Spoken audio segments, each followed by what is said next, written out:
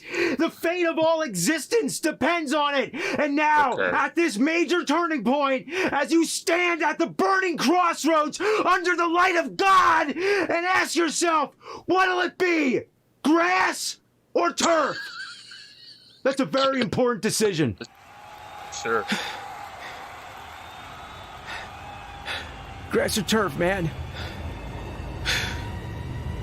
Grass!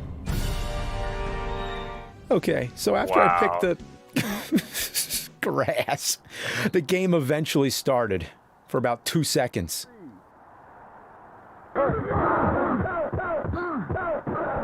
Oh,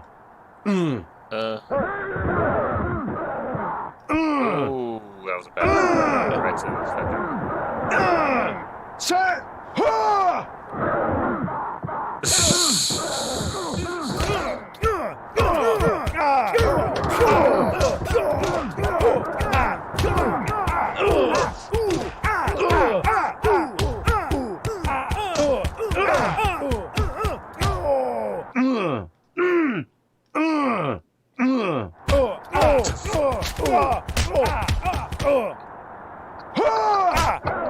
Sorry, got a little carried away there. Anyway, the game sucks. Should have picked turf. Then there was NFL Quarterback Club on Game Boy, which was a totally different game where you're running from a side angle through like an obstacle course, and then a view from behind as you throw balls at targets. So if football games weren't enough, you also have football practice games. Then there's NFL Quarterback Club 2, which doesn't even have a 2 on the title screen. Yeah, this was a real headache to sort all this out. And the game, well, it's the same as Super Nintendo. throw the ball.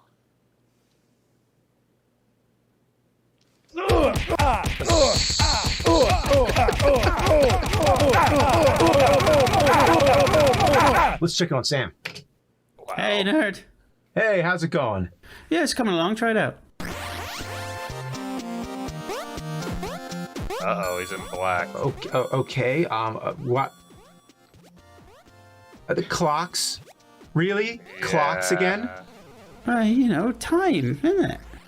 Okay, we need to change the clocks. We can't have clocks in the game. Got it.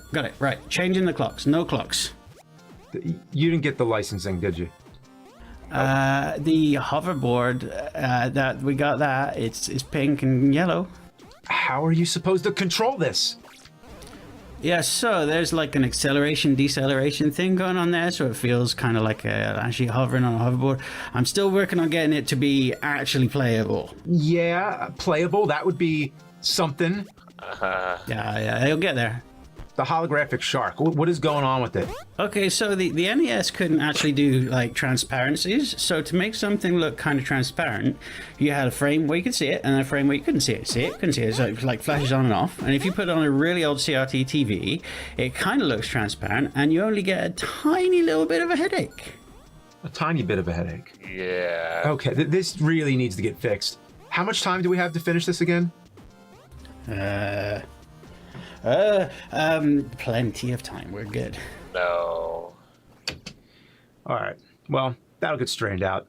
Anyway, we already took care of the LJN Sports I games. knew something was going to go So wrong. next, let's check out the LJN Marvel games, which consist of Spider-Man, X-Men, and the Punisher. First up, the Spider-Man games. Luckily, I already covered some of them. Yes. The game's Spider-Man, Return of the Sinister Shit. There's no, like, jump kick move. Like, you can't jump and then do an attack. Well, then don't do that move. Look, now what's he doing? He's not gonna come up. I can't even tell if I'm hitting him. Do it, damn it. Jump, Kyle jump, just jump, in your jump, midst. jump, jump, jump. It's a piece of shit. It's about to fucking crash. Amazing Spider-Man, and believe it or not, the control is even worse. The punch is delayed like a full second later. How do I get up? Jump! I am jumping. Look, it won't. Oh my god, I can't. I tried to jump, I swear. God damn it! It's horrible! But there's more. The Game Boy version had sequels. Oh, yes. You are very much missed, Kyle Justin. Whatever happened to him? I mean, as soon as I saw that Rex Viper band come out from Cinemassacre and saw James playing guitar, I was like, hey, where's Kyle Justin? Shouldn't he be playing guitar? Bring this up because some people don't know, but Kyle Justin was the one who played Spider-Man in that episode from 2007. Here comes Spider-Man 2. I can't blame myself for missing it. It looks similar, but the controls are very different, especially the way the web works. You got to stick onto things and sort of like just swing yourself around. It's kind of like like Spider-Man. Yeah, it's a good attempt, unlike the first Game Boy game where the web was automatic. Here it's more calculated. So that's until why you it was run so out. bad it was automatic. Now you're on your own. So you go around fighting enemies, climbing walls. It's your usual friendly neighborhood Spider-Man game. What's this, a dead end? Oh, literally a dead end. Well, I'll know next time not to touch the electric fence. Well, damn. What's next? Spider-Man 3 on Game Boy? Yeah. Who would have guessed this would be a trilogy? Spider-Man 3, Invasion of the Spider Slayers. Oh boy. Okay. When it starts, you're just running around a park beating people up. Then you reach a dead end, at least one that doesn't kill you this time. So you're just running back and forth, taking out enemies until finally an arrow appears at the bottom and lets you leave the stage. Next thing, I'm fighting a xenomorph alien. I mean, it looks exactly like Alien. Then there's some weird boss. Is it a bird? A robot claw? I don't know, but it's the shyest boss in game history. Won't come anywhere inside the screen. So fuck this. I'm thinking the boss is probably Green Goblin. He's just on his board, but he's not showing up on screen. I mean, I don't know. It's pretty big for a board, though. Yes. Moving on to the Super Nintendo, we have Spider-Man and X-Men in Arcade's Revenge. At first, I thought it meant the arcade machine was going to get revenge, but it's actually the name of the villain. You start out as Spider-Man, and I don't mean to say everything always sounds like farts, but when your Spidey senses go off, just listen. The goal is to collect these little things in a specific order, as if just fighting your way to the end of the stage wouldn't have been enough. So the game just started, and already it's an annoying maze. At least there's arrows to tell you where to go. So I'm just gonna follow, wait, which way now? Left, right, down, up, left, right, left, down, up. The arrows can't even... Oh my gosh. That takes me back to the Top Gun episode. It's just like that. make up their minds. After you clear the level, you get a character select screen. Each character has their own stage. Wolverine's fighting clowns, Jack in the Boxes with machine guns, and toy soldiers from Wizard of Oz.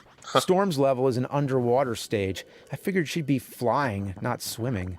And here's Cyclops' stage. What the fuck? The floor's electric? That scream is hilarious, by the way. How are you supposed to know that? And look at that silly kick. Yeah, so to avoid the floor, always make sure to ride the cart. There we go. All good.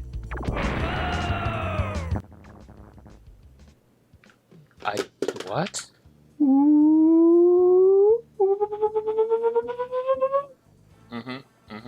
Yeah. And if you wanted Arcade's Revenge on the go, well, here's the Game Boy version. Same game, same old shit. Nothing more to say. Except that wall climbing. Oh man, get up there! Get up there! Damn it! Ah! Can't climb all the way up. There was another one on Super Nintendo just called Spider-Man, though it's based on the animated series. Gotta love that song.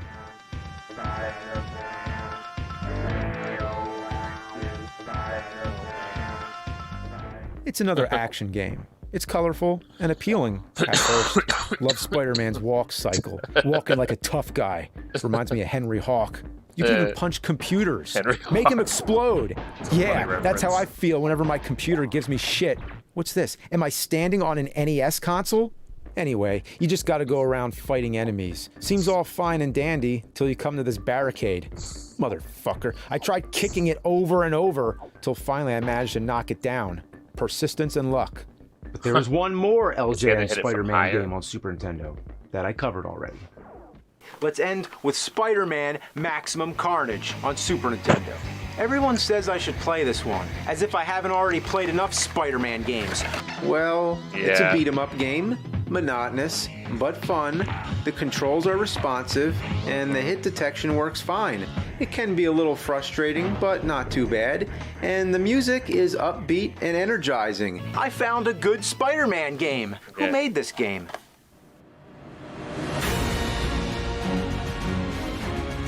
It was a miracle. game! It's not shit! It's not shit! Yeah, I couldn't find much to complain there. But anyway, let's move on to the X-Men games. Now, there were 2 on NES by LJN. You already And covered them. thankfully, I covered these as well. Rather stick your dick in a piranha's mouth. Here we go, Marvel's X-Men. Look at this. Cluttered pixels, scrambled textures, shit I've watched flying this everywhere. episode so It's a many disaster. The characters look like stiff, mangled, colored shapes that barely represent who they're supposed to be. Cyclops looks the same as Storm. All they did was recycle the same character and color them all different. Yeah. Don't ever give the computer a character with a projectile. Because look, it's like giving a little kid 10 pounds of sugar and a Clearly super it's soaker. this. It goes ape shit, and it never, ever stops. Okay, what's happening now? I'm frozen? What the hell? Oh, that's nice. Isn't that fair? That's like tying my hands behind my back. And how can I be frozen with a character that's called Iceman? Yes. I'd be better off with Iceman from Top Gun. Every time you use your claws, it drains your life. Yeah. So that kind of defeats the whole purpose, right? So just forget We've the seen claws. this. It will be nice to use them, but you can't. The ducking is incredibly delayed. When you push down, it doesn't just duck like any That's other correct, game. yes. It goes into this little animation. It's unnecessary, and it makes it hard to avoid getting hit by something. Oh, fuck you. How cheap is it to put the burger right on top of That is really a cheap. propeller? Look at this. It's fucking impossible. Almost dead. Gotta get the beer. Ugh! I've had it up to my ass with this. You want to see somebody trying to play this game? Check out my friend the Retro Critic. He's actually in my suggested channels. He has what in his series called a rant and play, where he tries to attempt to play this game. As you can imagine, it doesn't go very well, but it's worth watching. Piece of shit. In conclusion, this game's way better than the other one, but it's still a pile of donkey dicks. But they also made a Wolverine game on Super Nintendo, Adamantium Rage. There's no color scheme. Everything looks like a mess. The controls take time to get used to. Any simple button command sends me flying, jumping, and somersaulting all over the place like a maniac. It's a confusing maze with background doors that you can't go in. I keep getting lost. And look how jittery Wolverine's movement is. He only Jeez. goes fast and still. Two-gear diarrhea. And falling through platforms? Oh yeah, gotta have that. But at least you can dig at the floor, like a cat burying its shit. Everything I press does some stupid move, and I don't know where I'm supposed to go because everything looks the same. Right Yeah, about that's now, not I'm good. feeling some adamantium rage.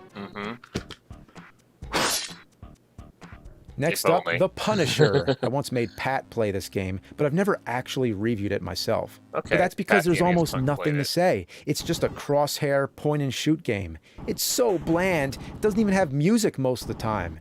As a rental in 1990, it wasn't bad as a time killer, just blasting away everything on screen, just as you're blasting away your brain cells. If it moves, shoot it. If it doesn't move, shoot it. During the Yeah. boss fight, you can use your fists and feet, and after you kill him, it says RIP. Wow. Nice. In video games, you don't think about all the people you kill. You take it for granted. But here comes a game that reminds you of the mortality to rub it in your face and say, this man is dead and you killed him. Hope you're happy. I'm very Then happy. came the Punisher Ultimate Payback on Game Boy. As expected, it's much more primitive. But the shocking thing, it has music. So that's one major advantage over the NES version. You have to avoid shooting innocent people, even though it just takes some life away. I mean, you'd think there'd be bigger consequences than that. And when an enemy Yeah. takes a hostage, you just gotta watch your aim. And then Spider-Man comes in. Oh, Spider-Man's in this game. That's actually It's the kinda Game cool. Boy Cinematic Universe.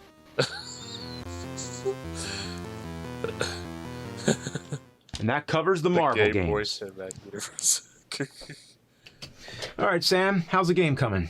It's getting there. I mean, there's a Always little bit of not sprite having it. flicker. Why don't you try it out?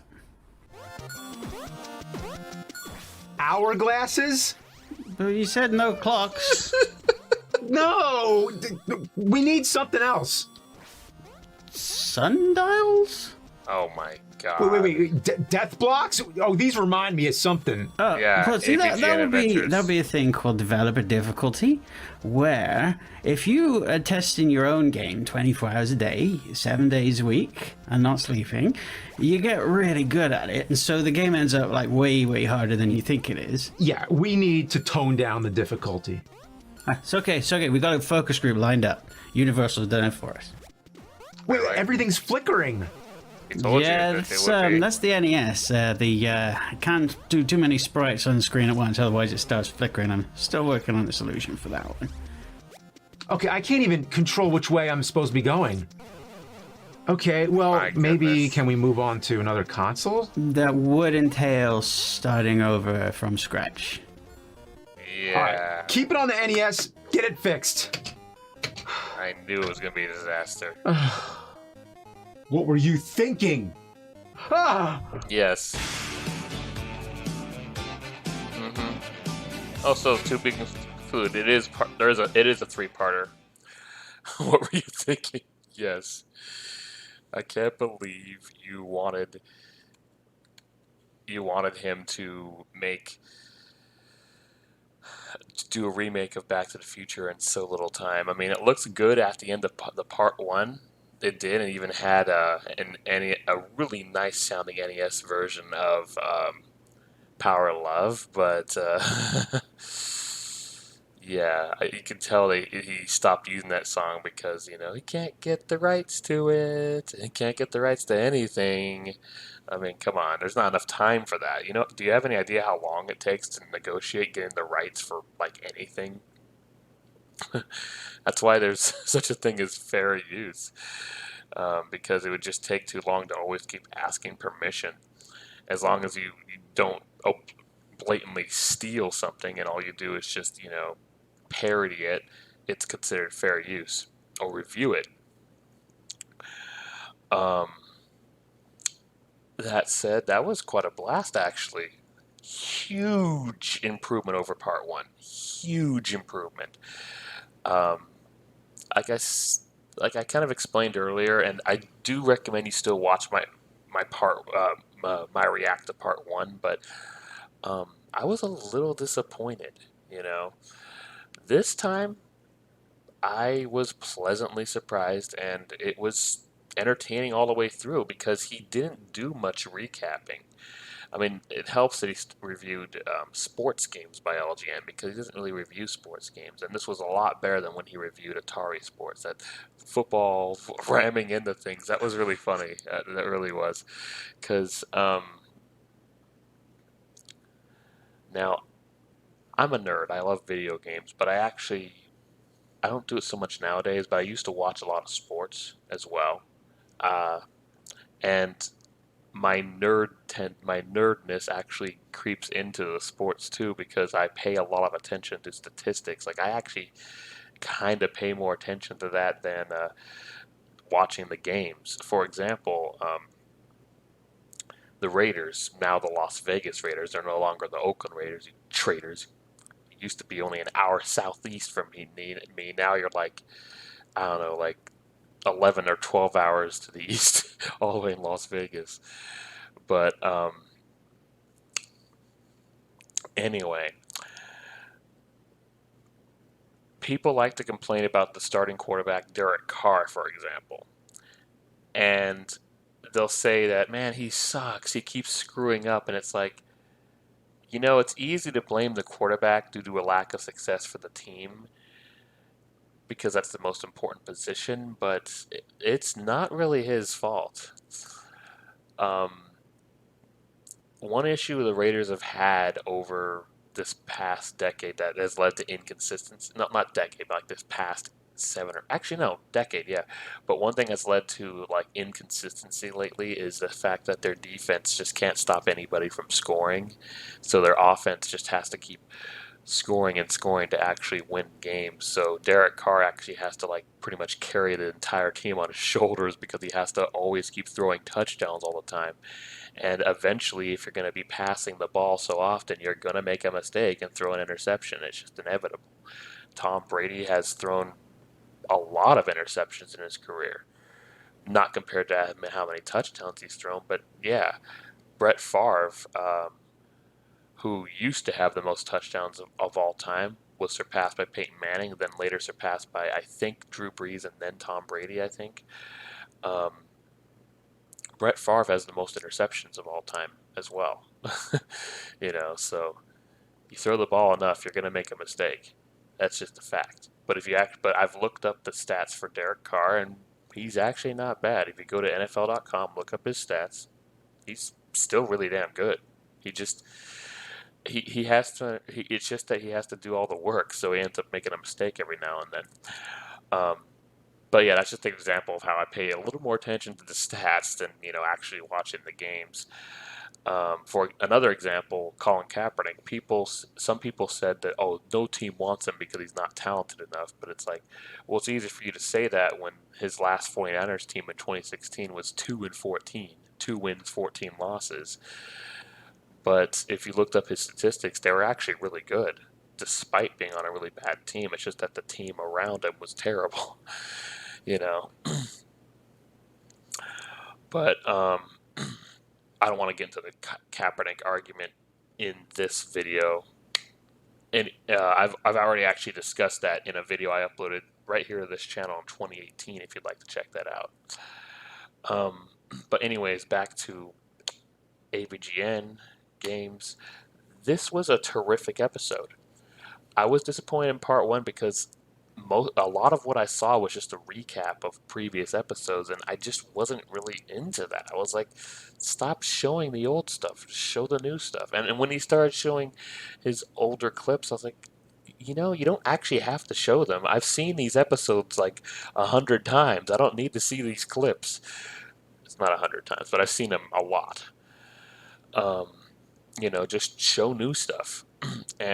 But fortunately this time it was mostly just new stuff. So this was a damn good episode. I love the things he did. I love how he was going crazy with the football thing, and it's a good stereotype because a lot of people who are not into sports like to stereotype the sports that they're not into without really knowing anything about it, and it's like, come on, you know nothing about it. Don't say these judgments. Like they'll say, oh, football's true. It's like that. Like it's a little more than that. So the joke that the nerd made about that, it's a pretty good generalization of how people not into the sport would generalize it. Just like people would probably say, oh, there's only black people playing basketball. Like that's the majority, sure, but I don't really watch basketball. I'm not into it. I think the sport's kind of boring because you win by scoring like 120 points or something. Like it seems like the game doesn't matter until like the last 2 or 3 minutes. But like, here's the other thing.